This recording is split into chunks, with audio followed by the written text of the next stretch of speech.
وہ جانتے تھے کہ ایمان ہونے کے باوجود ایمان کیسے جدا ہو جاتا ہے. ہاں ایمان جدا ہوتا ہے میرے بھائی. پیارے مصطفیٰ نے فرمایا جب کسی نے پوچھا آپ سے کہ یا رسول اللہ کیا ایمان گھٹتا اور بڑھتا ہے, تو فرمایا کہ ہاں ایمان گھٹتا بھی اور بڑھتا ہے. تم کیا سمجھتے ہو کہ ایمان کمزور نہیں ہوتا ہے. جیسے حضرت نے مثال دی نا کہ گھر بناؤ تو کی نیب جو ہے مضبوط کرو, خوب اس کے اندر ڈالو. ارے تو نے نیب مضبوط کر دیا لیکن وہ تیرا گھر اس وقت کہلائے گا جب دیواریں اچھی ہوگی, ورنہ صرف فاؤنڈیشن تو نے بنا دیا اور تو کیا ہے پھر کھلے میدان میں رہے گا. اس کو گھر بولا جائے گا کہ تو نے یہ پایا, یہ کھودا ہوا پایا آپ کے پاس, اس کی نیو تم نے کرنی, اس کو گھر کہا جا سکتا ہے کہ یہ گھر تو تب بنے گا, گھر تو تب کہلائے گا, اور وہ دیواروں کو یہ تب بچائے گا جب دیواریں کھڑی ہوں گی, جب چھت ہوگی, ارے تبھی تو گھر کہلائے گا. ورنہ یہ تو نیم کتنی بھی مضبوط کر لے وہ گھر بنے گا ہی نہیں جب تک. تو ایمان کتنا بھی مضبوط کر لے وہ محفوظ رہے گا ہی نہیں جب تک تو نمازوں کا سہارا نہ دے, روزوں کا سہارا نہ دے, حج و زکات کا سہارا نہ دے, نیک اعمال کا سہارا نہ دے, حق بولنا اور اس پر صبر کرنا. اگر تو یہ نہ کرے تیرا ایمان بچے گئے. اسی لیے میرے مصطفیٰ نے بخاری شریف کی حدیث پاک ہے, آخری بات پیش کر کے اپنی گفتگو ختم کروں. حدیث پاک میں آتا ہے آقا علیہ الصلوۃ والتسلیم ارشاد فرماتے ہیں, حدیث کا مفہوم ہے کہ ایمان اور نماز, کیا ایمان اور نماز یہ ایک دوسرے کے لیے لازم و ملزوم ہے. نہیں سمجھے؟ انسان کی زندہ رہنے کے لیے کیا ضروری ہے؟ ہوا. ہوا نہ ہو, آکسیجن نہ ہو تو انسان زندہ رہ سکتا ہے؟ بولو نا. ہوا کے بغیر انسان زندہ, چاند کو زندہ رہ سکتا ہے کیا بغیر آکسیجن کے؟ وہ نہیں رہ سکتا. تو اسی طرح ایمان تیرا بغیر نماز کے تیرے پاس رہ نہیں سکتا. اسی لیے میں یہ مصطفیٰ نے فرمایا کہ ایمان کے لیے نماز ضروری ہے, تو اسی طرح نماز کے لیے ایمان ضروری ہے. اگر ایمان نہ ہو تو نماز نہیں. دیوبندی کی نماز اسی لیے تو نماز نہیں, وہابی کی نماز اسی لیے تو نماز نہیں. کیوں نہیں؟ کیونکہ ایمان نہیں.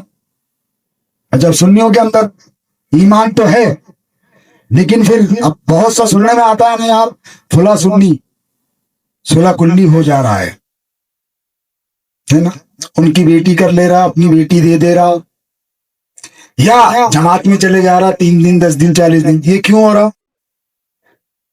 یہ سنی ہی گیا نا. یہ کیوں ہوا؟ یہ اس لیے ہوا کہ یہ تینوں درجے تیرے اندر پائے ہی نہیں گئے.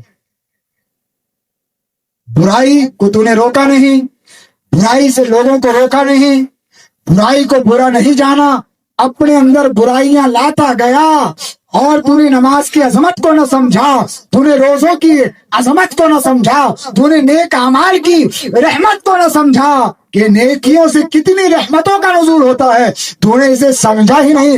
ایک دن وہ آیا کہ تو نے ایمان سے اپنے رشتے کو اس قدر دور کر دیا کہ وہی جسے کل تک تو گستاخ رسول کہتا تھا آج اس کے ساتھ بیٹھ کر کے چائے پی رہا ہے. وہی کل تک جسے تو دیوبندی وہابی کہہ کر کے اپنے سے دور کرتا تھا آج تو اسی کی بیٹی کر رہا ہے اور اس کو بیٹی دے رہا ہے, رشتے داری اپنے اندر کا. یہ سب کہاں سے ہوا؟ اے سنیوں, تمہاری نماز نہ پڑھنے کی وجہ سے, تمہارے نیک اعمال نہ کرنے کی وجہ سے. سنی بہکتا کب ہے؟ جب وہ بد عمل ہو جاتا ہے. با عمل سنی کو میں نے بہکتے ہوئے نہیں دیکھا کبھی. با عمل سنی کو ہوگا اکا دکا, لیکن میں نے میری زندگی میں آج 44-45 سالہ زندگی میری ہو رہی ہے, جس میں سے 25 سال سے زیادہ کی میری زندگی جو ہے انہیں نیکیوں کے کام میں اسی میں گزر رہی ہے. تو میں نے میری اس سمجھداری والی دینداری والی 25 سالہ زندگی میں نے کبھی کسی با عمل نمازی سنی مسلمان کو وہابی بنتے نہیں دیکھا. کیوں؟ اس لیے کہ اس کا ایمان مضبوط تھا. کس وجہ سے مضبوط تھا؟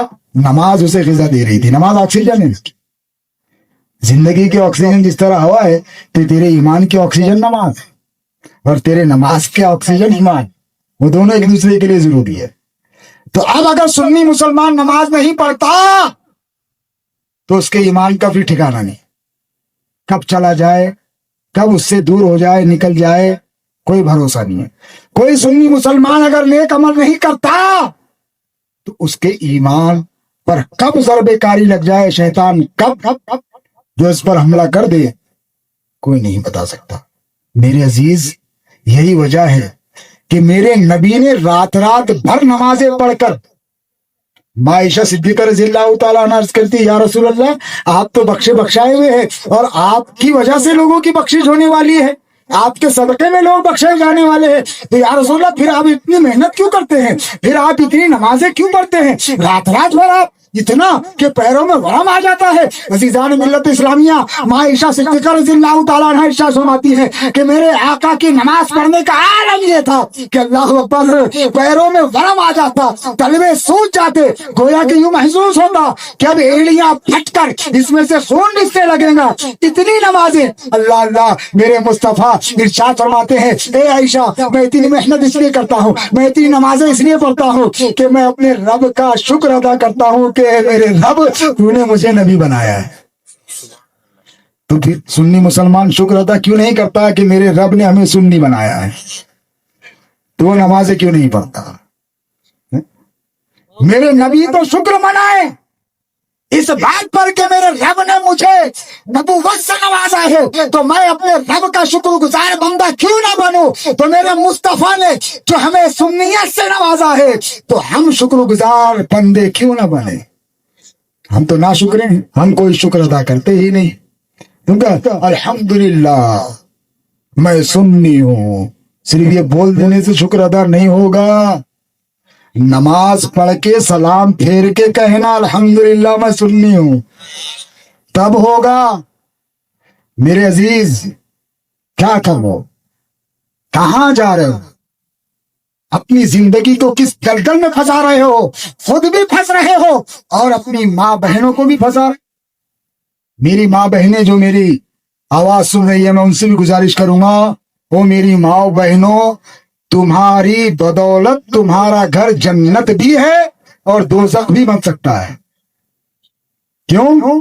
تم نمازوں کی پابندی کرو گی تو گھر جنت، قرآن کی تلاوت کرو گی تو گھر جنت، اگر تم ٹی وی پر فلمیں دیکھو گی، موبائل میں فلمیں دیکھو گی تو گھر دوزخ، اگر تم شوہر کی نافرمانی کرو گی گھر دوزخ۔ اے میرے جیالوں، اے شوہروں، اے والدوں، اے بچوں، اپنے گھر میں نماز کا ماحول پیدا کرو، فجر میں اٹھو۔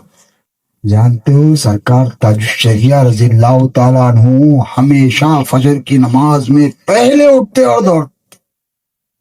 اب تم ان سے محبت کرتے ہو، ان کا عرس منا رہے ہو، تو تم بھی دوڑو گے۔ اور نوشا، تجھے تو فجر کی نماز چھوڑنا ہی نہیں ہے بھائی، آج کی نماز تو تیری بہت جو ہے اہمیت کی حامل ہے۔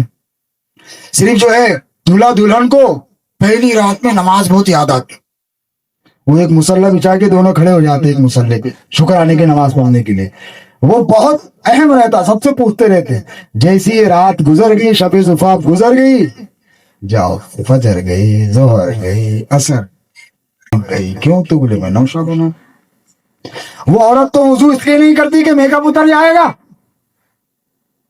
اور یہ اس لیے نہیں کرتا کہ بھئی صحرا میں پہنا ہوا میرے کپڑے ہیں، میرا یہ ہے، میرا وہ ہے۔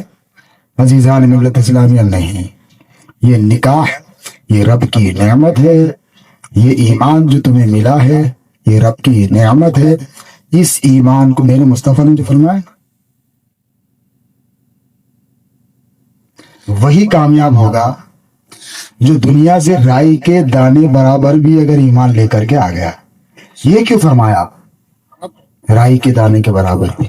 تو پتہ ہے چلا کہ ایمان اتنا گھٹ سکتا ہے کہ ایک رائی کے دانے کے برابر ہو سکتا۔ ایمان تو بہت بیش قیمتی خزینہ ہے، لیکن ہماری بدعمالیوں سے ہم اسے گھٹا کر کہ بروز محشر تیری شفاعت کے لیے کافی ہو جائے گا، تو ہم تو اس کو بھی ختم کر رہے ہیں۔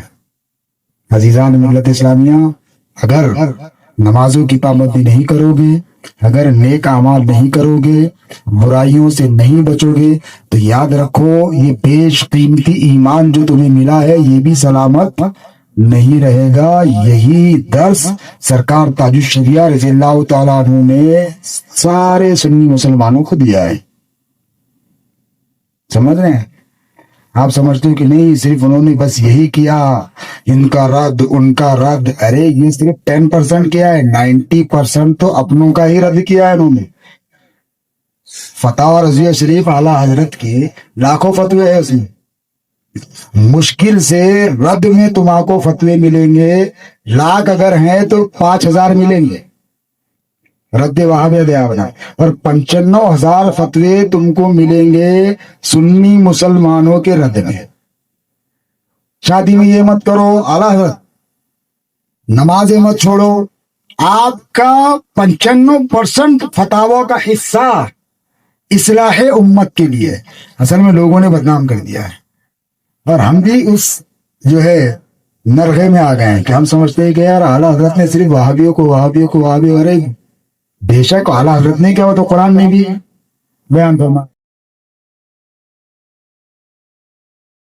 یہ تو ضروری ہے بھائی، لیکن جو 90% 95% جو حصہ ہے، یہ قرآن مقدس میں کتنی آیتیں ہیں؟ 6,666۔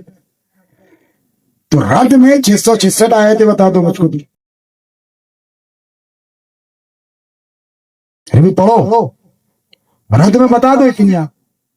تو اللہ تبارک و تعالیٰ نے رد میں بہت سی آیات جو ہے تو بیان فرمائی ہیں، لیکن زیادہ تر آیتوں کے اندر پروردگار عالم نے اپنے بندوں کو خشیت دلائی، نصیحتیں کی، یاد دلایا تم کون ہو، تمہیں کیسے رہنا چاہیے، تمہیں کیسے ہونا چاہیے۔ تو ایک جگہ فرمایا کہ او میرے بندوں، آیت کا مفہوم ہے کہ محشر کی تیاری کرو اور ایسے اعمال لے کر کے آؤ کہ بروز محشر تمہیں تکلیف نہ ہو۔ وہ ہر مرتبہ رب تبارک و تعالیٰ جگہ جگہ جا بجا پروردگار عالم نے بیان کیا ہے کہ وہ لوگوں بچو اور بچاؤ۔ بچو کس سے؟ دوزخ سے، اور بچاؤ کس سے؟ دوزخ سے۔ کس کو بچاؤ؟ اپنے گھر والوں کو، خود بھی بچو، اپنے گھر والوں کو بچاؤ۔ اللہ تبارک و تعالیٰ ہم سب کو کہنے سننے سے زیادہ عمل کی توفیق عطا فرمائے۔ اس محفل کو اپنی بارگاہ میں مولا قبول فرمائے، نیک اعمال کرنے کی ہم کو توفیق دے۔ نمازوں کی پابندی ہوگی انشاءاللہ، انشاءاللہ پکے سے ہوں گی، انشاءاللہ آج سے ہی، فجر سے، انشاءاللہ آج سے ہی نا، فجر سے، میں تو کل پڑھوں گا۔ کس کی ہوگی پابندی؟ سب کی ہوں گی انشاءاللہ۔ نماز کبھی مت چھوڑو۔ دیکھو حضرت علی کرم اللہ تعالی وجہ الکریم، آخری بات، حضرت مولا علی کی شہادت کیسی ہوئی معلوم ہے کیا؟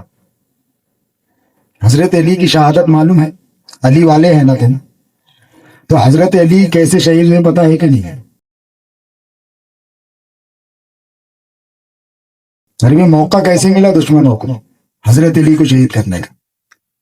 حضرت علی رضی اللہ تعالیٰ عنہ کی عادت تھی، جب بھی وہ اپنے گھر سے فجر کی نماز کے لیے نکلتے تو لوگوں کو آواز دیتے چلتے کہ وہ لوگوں چلو نماز کا وقت ہو گیا ہے فجر کی، وہ لوگوں چلو فجر کے لیے، چلو فجر۔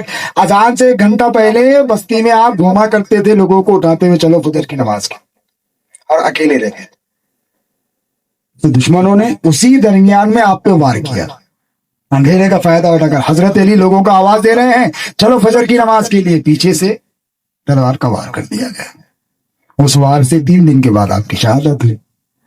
تو کہنے کا مقصد یہ میرے عزیز کہ مولا علی کے آخری لمحات بھی نماز کے دعوت دینے میں گزرے ہیں۔ تو کب جو ہے سورے گا میرے عزیز، تو کب سورے گا؟ بہرحال، اور حضرت عمر فاروق اعظم، وہ تو حالت نماز میں ان پر حملہ ہوا ہے، نماز پڑھ رہے تھے آپ، حالت نماز میں حملہ۔ حضرت عثمان غنی قرآن کی تلاوت کر رہے تھے آپ، قرآن پڑھتے پڑھتے آپ۔ تو میرے عزیزوں، باز آ جاؤ برائیوں سے، نمازوں کی پابندی کرو، اور ہاں نماز پڑھو تو میں یہ نہیں کہہ رہا کہ کہیں بھی پڑھو، سنی مسجد دیکھو، سنی امام پاؤ تو نماز پڑھو، ورنہ اپنی تنہا پڑھو، چھوڑو مت، ورنہ اپنی تنہا پڑھو۔ نماز قائم کرو، اور پروردگار عالم نے جو فرمایا یعنی نماز کی حفاظت کرو۔ نماز اتنی اہم چیز ہے، کس کے بھی پیچھے پڑھ کے یار اس کو ضائع مت کرو۔ ضائع مت کر. اب دیکھو ایک چیز میں بولتا ہوں, جب تم اپنا کپڑا خرید تم کو لینا ہے تو دلوشا نے بھی لیا ہوں خریدا ہوں, میں دلہن بھی خریدتی ہے, تم بھی خریدتے ہو, تم اچھی کا اگر جیب میں پیسے ہے تو تم اچھی کوالٹی کا کپڑا دیکھتے, ایسی کوئی چندی کپڑا اٹھا کے لا لیتے کیا؟ نہیں. تو اپنے بدن کو ڈھانکنے کے لیے, اپنے بدن کی حفاظت کے لیے تم بہترین سے بہترین کپڑا چنتے ہو اور بہتر سے بہتر ٹیلر کے پاس سلواتے ہو کہ میرے عزیز اپنے ایمان کی حفاظت کے لیے جو نمازیں بھی تم ادائیگی کرتے ہو تو پھر تمہیں ایمان بھی تو ایسا چننا ہوگا. تو یار ایک مردہ مٹنے والا کپڑا اس کے لیے تو اتنا چن رہا ہے کہ نہیں ایسا نہیں ایسا ہونا, ایسا نہیں ایسا ہونا, تو جو نماز تجھے جنت میں لے جانے والی ہے تو اس نماز کو بچانے کے لیے تجھے امام بھی ویسا چننا ہوگا. کیونکہ بھائی تو پیچھے سے امام کے بول کے کھڑے رہتا, اس کی نہیں تو پھر تیری کہاں سے؟ تو ایسا امام بھی نہیں ہونا. امام سنی صحیح العقیدہ چاہیے تو اس کے پیچھے نماز پڑھو, ورنہ اپنی تنہا نماز بہتر ہے ایسے کے پیچھے پڑھ کر ضائع کرنے سے. اللہ تبارک و تعالی ہم سب کو نماز بندگانہ کی حفاظت کی توفیق عطا فرمائے. وما علینا الا البلاغ. السلام علیکم ورحمۃ اللہ.